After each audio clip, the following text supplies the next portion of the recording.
బావా టైం చూసుకుంటున్నావు? దేనికైనా ముహూర్తం పెట్టావే ఏంటి? మన సీనిగాడు మొదటి రోజు ఉద్యోగానికి వెళ్తాడు బాంబర్ది. మంచి శకునం చూడాలి కదా.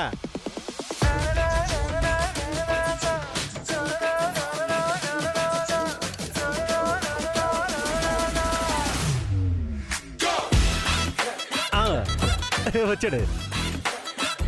మార్పు చెందినవాడే మనిషి అంటారు కదా, ఆ మార్పు మన సీనిగాళ్ళలోనే వచ్చింది. ఇలా చెప్పే పోయిసారి ఉద్యోగం పోయి పోయిన దాన్నే తిరిగి వచ్చారు. అన్నిసార్లు అలా జరగదు అత్తయ్య గారు. ఇప్పుడు మన సీనిగా టైం వచ్చింది. హారతి పళ్ళంతో నేను కూడా రెడీ.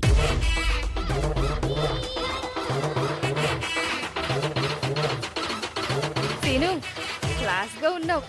అబ్బబ్బబ్బ, మామూలు క్లాస్ ఏంటమ్మా, ఏ క్లాస్ గా ఉన్నాడు. మీరుండండి, మీ దిష్టే తగిలేలా ఉంది నా కొడుక్కి. ప్రేమతో చూస్తే అది దేవేనవుతుంది కానీ దిష్టి కాదు పద్మ. అలా చెప్పు చెల్లెమ్మా. ఏమో ఎందుకొచ్చిన గొడవ, ముందు నన్ను హారతి ఇవ్వనివ్వండి.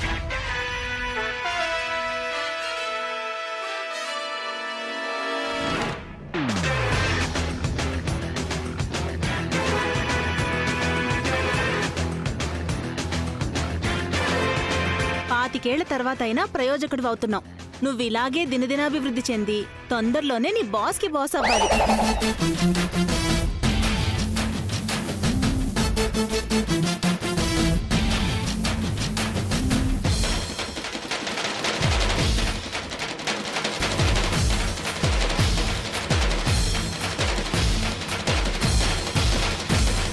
నీ కోరికల దెబ్బకి కర్పూరం కూడా అయిపోయింది కదే. ఆద్య, ఇలాంటివి మాత్రం బాగానే వినబడతాయి. నువ్వు తిను. ఎండాకాలం కదా, గాలివాటం ఎక్కువ ఉండుంటుంది. అవునులే, ఇన్నాళ్ళు నీ కొడుకు గాలికి తిరిగేవాడు కదా, ఆ గాలి వాడి వైపు తిరిగిందేమో.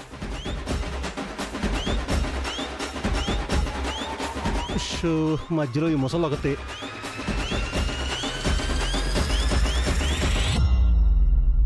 రేయ్, వెళ్ళి మావయ్య ఆశీర్వాదం తీసుకో. తీసుకోనన్నా. చల్లగా ఉండు సీను. ఉద్యోగం పురుష లక్షణం. అదే ఉద్యోగం బాధ్యతగా తీసుకుంటే నిన్ను ఉన్నత స్థానంలో పెట్టి గౌరవిస్తుంది ఈ సమాజం.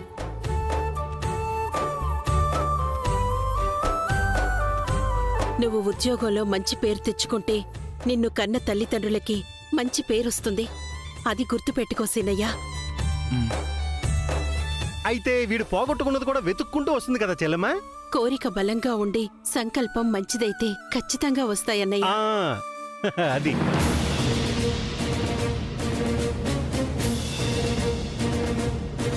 వదిలేసి వెళ్ళిన వాళ్ళేం అవసరం లేదు.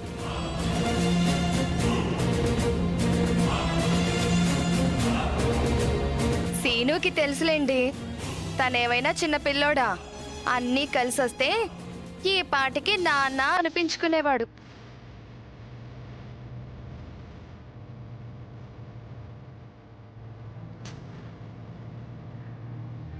శివరాం నాతో రా.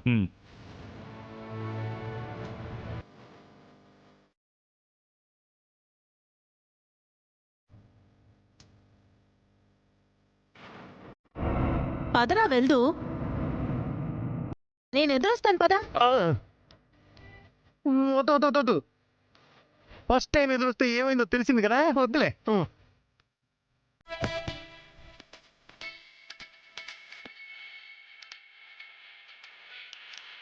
అటెక్కడికి రా, పదా. రామాకి చెప్పొస్తా. వెళ్ళనవే. సరేనా? నువ్వు వెళ్ళు నాన్న. వాడు ఏదో అడగడానికి వెళ్తాడు, వెళ్ళవే. రే, ఇదిగో రామా, వెళ్ళొస్తాను. వాడి బాధ పండే. Okay Baba, all the best. Rama, టాబ్లెట్లు టైంకి వేసుకోవడం మర్చిపోకు.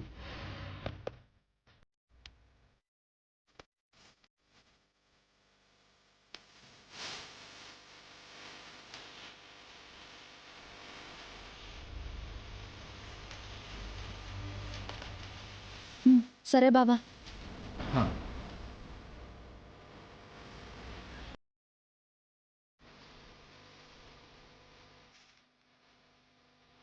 రామా, వెళ్ళొస్తాను మరి.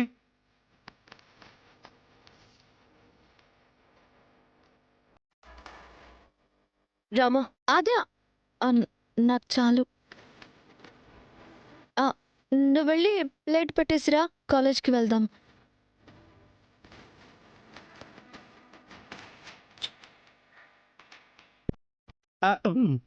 అది కదా పద్మం, కర్పూరం ఆగిపోయింది.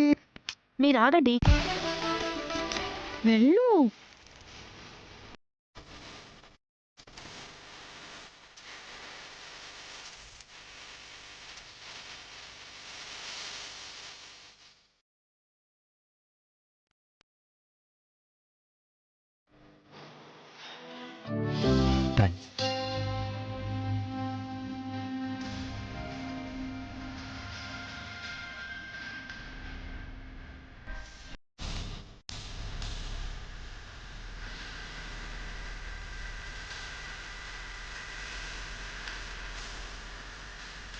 దేనికి? ఎదురొచ్చినందుకు.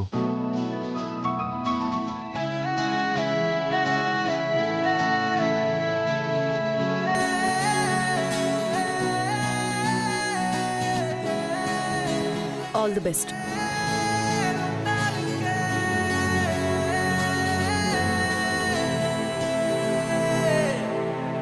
నడవరా రా. అమ్మా, ఆల్ ది బెస్ట్. పద.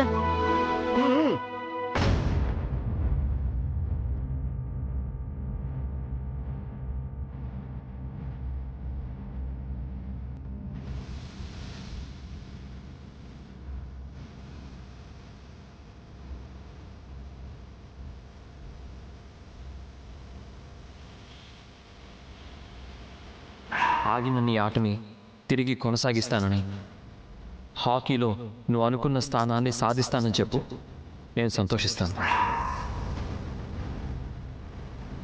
మన ప్రేమ, పెళ్ళి నీ ఆటకి ఆశయానికి అడ్డు కాకూడదు రామా. నువ్వు నేషనల్ ప్లేయర్ అయితే ఫస్ట్ హ్యాపీగా అయ్యేది నేనే. మీ ఇద్దరి ఆశ ఆశయం ఒకటే అవ్వడం, శౌర్య నిన్ను ప్రోత్సహించాలనుకోవడం నీ అదృష్టం రామా. ద్రోణాచార్యుడి శిష్యరికంలో అర్జునుడు ఎంతటి వీరుడయ్యాడో అలాగే నువ్వు కూడా అంతటి కీర్తిని సంపాదించాలి.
నిన్నిక్కడ అస్సలు ఎక్స్పెక్ట్ చేయలేదే.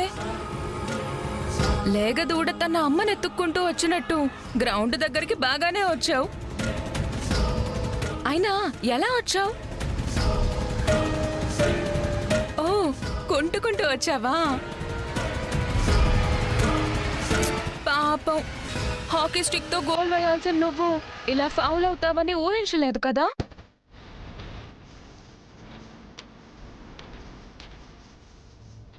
ఏంటి, కోపం వస్తుందా? ఇంకొద్ది రోజుల్లో మ్యాచ్ జరగబోతోంది. నేను గెలవబోతున్నాను. మన అగ్రిమెంట్ ప్రకారం శౌర్య చేత నా మెళ్ళలో తాళి కట్టించబోతున్నావు.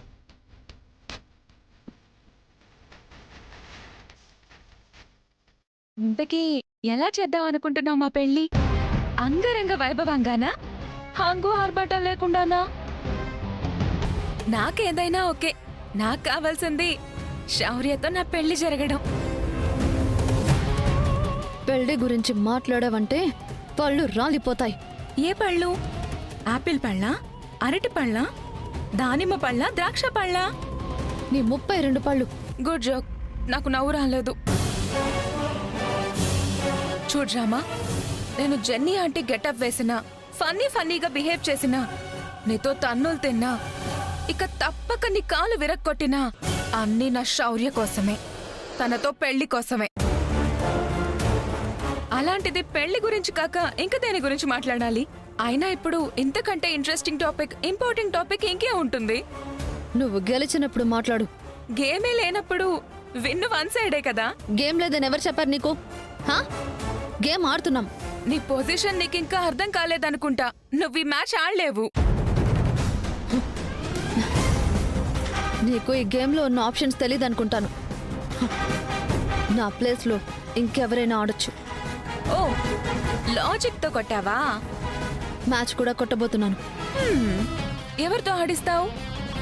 నన్ను ఎలా ఓడిస్తావు? నీకు ఎదురు లేదని పొగరుగా మాట్లాడకు. ఆట ఆడుతున్నాం. ఆ రోజు నేను నిన్ను ఓడించబోతున్నాను. నిన్ను కంటికి కనిపించనంత దూరంగా తరిమి కొట్టబోతున్నాను. అంత ఈజీగా ఎలా వెళ్తాననుకున్నావే? నేను ఓడిపోతాననే డౌట్ వస్తేనే నిన్ను ఆడకుండా చేశాను.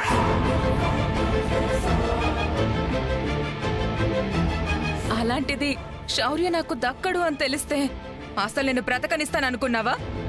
ఆటలో గెలవడం చేతగాక చాటుగా దెబ్బతీసిన పిరికి పందవి నువ్వు నన్నేం చేస్తావే? ఆడి గెలవబోతున్నాను. నిన్ను కాదు, శౌర్యని. తంతే ఓడిపోతావు, బొక్క బొర్ల పడతావు. రామా, ఇప్పుడు మ్యాచ్ గురించి ఎందుకు? మ్యాచ్ గురించి మాట్లాడే టైం వచ్చింది ఆద్య. అయినా నువ్వు ఆడలేవు కదా. అది చెప్పు దీనికి. షటప్. సెన్స్ లేకుండా మాట్లాడుకు. రామా కండిషన్ని క్యాష్ చేసుకుందాం అనుకుంటున్నావా? కాదు, శౌర్యని మ్యారేజ్ చేసుకుందాం అనుకుంటున్నాను. ఈ మెంటల్ దాంతో మనకెందుకు రామా, పద. ఇక మాట్లాడ్డాలు లేవు, ఆటలాడ్డాలే. అయితే ఆటలో గెలిచి చూపించు. మా టీం రెడీ, నీ టీం రెడీ చేసుకో. చేసుకుంటాను. ఇప్పటికిప్పుడు ఎలా రెడీ చేసుకుంటావు రామా? సౌర్యకి ఈ విషయం ఇంకా తెలీదు. ఇది ఇంతటితో వదిలే. అయితే ఓడిపోయిందని ఒప్పుకోమను. ఏం చేసైనా సరే నా శౌర్య సార్ని నేను కాపాడుకుంటాను. లేదు రామా, ఇప్పుడు ఇలాంటి ఛాలెంజెస్ మనకి కరెక్ట్ కాదు. ఆద్య, నా ప్రేమ మీద నాకు నమ్మకం ఉంది. శౌర్య సార్ నన్ను వదిలే ఎక్కడికి పోరు. ఆ నమ్మకం నిజం చేయడానికైనా నేను ఈ ఛాలెంజ్ తీసుకోవాల్సిందే. దీన్ని ఓడించాల్సిందే. చూసుకుందాం. చూసుకుందాం.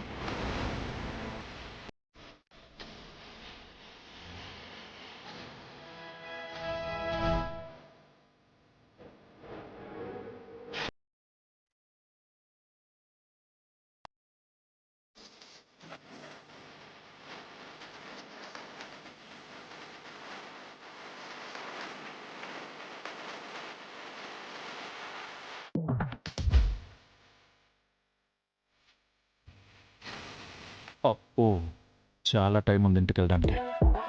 టైం పాస్ చేయడానికి ఫ్రెండ్స్ కూడా లేరే.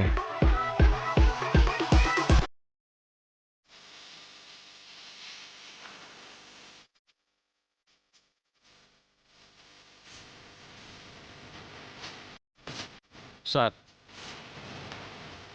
ఏం చేసుకోను? మధ్యాహ్నం బాక్స్ తిన్నాక చేయి తుడుచుకోవడానికి పనికొస్తుంది బ్రదర్. తీసుకోండి. నేను ఇక్కడ తింటానని నీకు చెప్పానా? బ్రదర్, ఆఫీస్కి వెళ్ళేవాళ్ళలాగా టక్కు వేసుకుని టై కట్టుకుని ఇక్కడికి వచ్చిన వాళ్ళు ఎవ్వరికి జాబు లేదని మాకు అర్థమైపోద్ది. వీడేంటి ఇంత ఈజీగా గుర్తుపట్టేశాడు? కొంపతీసి మా పక్క ఊరు వాడు కాదు కదా? ఎలా గుర్తుపట్టావని నువ్వు అడక్కపోయినా చెప్పడం నా డ్యూటీ బ్రదర్. సరిగ్గా 4 రోజుల క్రితం నీలాగే టక్కు వేసుకుని టై కట్టుకుని ఒక వారం రోజులు మెయింటైన్ చేశా.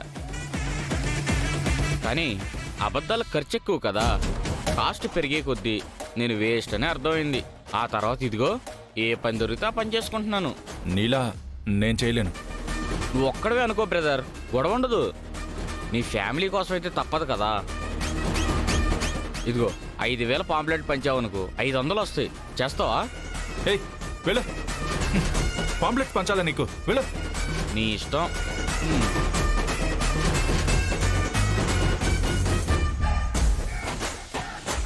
అంటే సార్ అది వేరే- మా వాడికి ఉద్యోగం ఉంటే మీరు విడాకులు కాకుండా ఆపుతారా? ఆపుతాను. తన మన అనే భేదం లేకుండా ఉద్యోగ ధర్మాన్ని పాటిస్తూ పదోన్నతులు పొందాల్సిందిగా మనస్ఫూర్తిగా ఆశీర్వదిస్తున్నాను.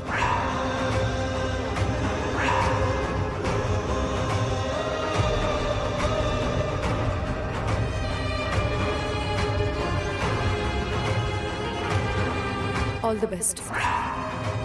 నిజమే, ఏ పని చేయకుండా ఇలా ఎన్నాళ్ళని పార్కులో కూర్చుంటాను. కష్టపడి సంపాదిస్తేనే నా ఆద్య మనసు కరుగుతుంది కదా. రేసీనుగా ఇలా ఉండకూడదురా. ఏదో ఒక పని చేయాలి. ఏ పని చేసినా మనం డబ్బులు సంపాదించాలి. ఆద్యని గ్రిప్లోకి తెచ్చుకోవాలి. బ్రో బ్రో ఏ బ్రో బ్రో బ్రో బ్రో ఆగు. బ్రో బ్రదర్, పాంప్లెట్స్ పంచుతాను కానీ నాకు డబ్బులు కావాలి.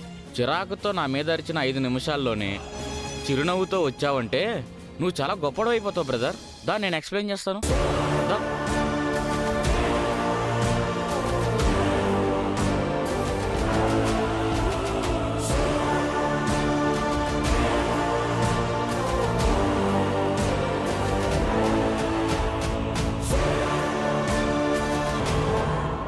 అన్నయ్య, ఇది వచ్చేసి యానం నుంచి పావుచారులు తెప్పించిన ఖర్చు ఇది.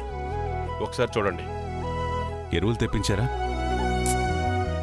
నిన్ననే లోడ్ వచ్చింది అన్నయ్య. దాని బిల్లు దీని కిందే ఉంది, చూడండి. శివయ్య, ఆవు పేడని పోగు చేసే ప్రయత్నం చేయండి. ఏ రైతు నుంచి తీసుకున్నా మళ్ళీ లెక్క ఆ రోజే ఇచ్చేలా చూడండి. ఈ లెక్క కూడా ఒకసారి చూడండి అన్నయ్య గారు.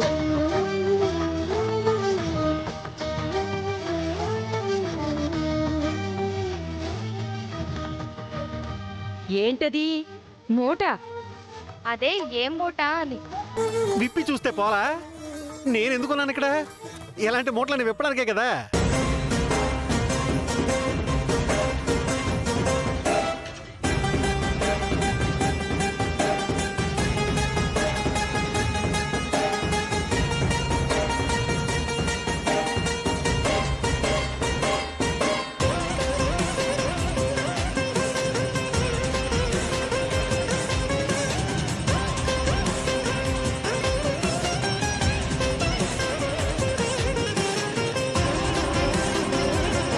అంతా బంగారువే.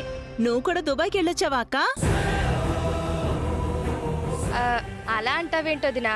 ఇవి పెళ్ళప్పుడు రామలక్ష్మికి పుట్టింటి తరపున మనం పెట్టిన నగలే కదా.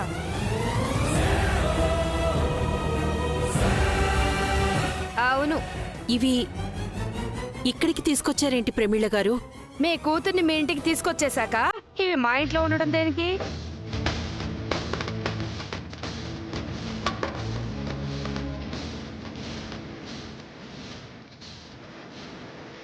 కాళ్ళు నయమైపోతే మీ ఇంటికి వచ్చేస్తుంది కదా. ఈ లోపలే తీసుకురాకపోతే ఏంటంట? ముందు కూర్చోమ్మ, మాట్లాడుకుందాం. వద్దులే అన్నయ్య గారు. మనం ఇంకా చుట్టాలమే అయితే కూర్చున్నా, టీ తాగినా, టిఫిన్ తిన్నా అర్థం ఉంటుంది. కాదా ఏంటి? ఏకంగా బియ్యపురాలే కదమ్మా. సంబంధాలు తెగిపోతుంటే ఇంకా వరసలేంటండి?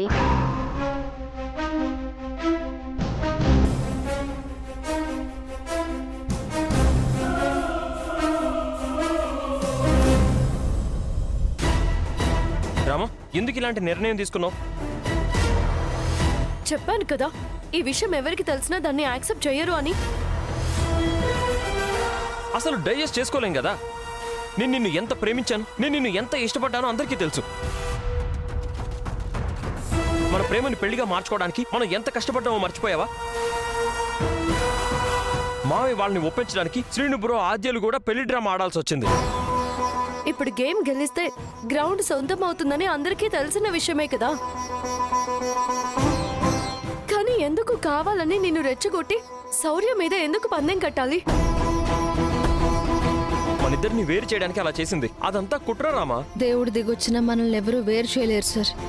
అంత దాకా ఎందుకు? నేను ఓడిపోతే మేము విడిపోతాం అన్నట్టు చెప్పింది నువ్వే కదా. అంటే నేను గెలుస్తాను అనే నమ్మకం మీకు లేదా సార్? నమ్మకానికి మించిన ప్రేమ ఉంది రామా. ఆ ప్రేమతోనే చెప్తున్నాను ఇవన్నీ ఎందుకు అని. చూడు రామా, నీకిలా జరిగి ఉండకపోతే అది ఇంకొన్ని కోరికల లిస్ట్ రాసిచ్చినా అందులో ఒక్కటి కూడా నెరవేరదు అని అందరికీ తెలుసు. ఎందుకంటే నువ్వు హాకీ స్టిక్ పట్టుకున్నావంటే ప్రేయర్స్కి ఎలా చెమటలు పట్టిస్తావో తెలుసు. అది తెలుసు కాబట్టి అది యాక్సిడెంట్ చేసింది సార్. ఆ విషయం మీకు చెప్తే దాన్ని కుక్కను కొట్టినట్టు కొడతారు.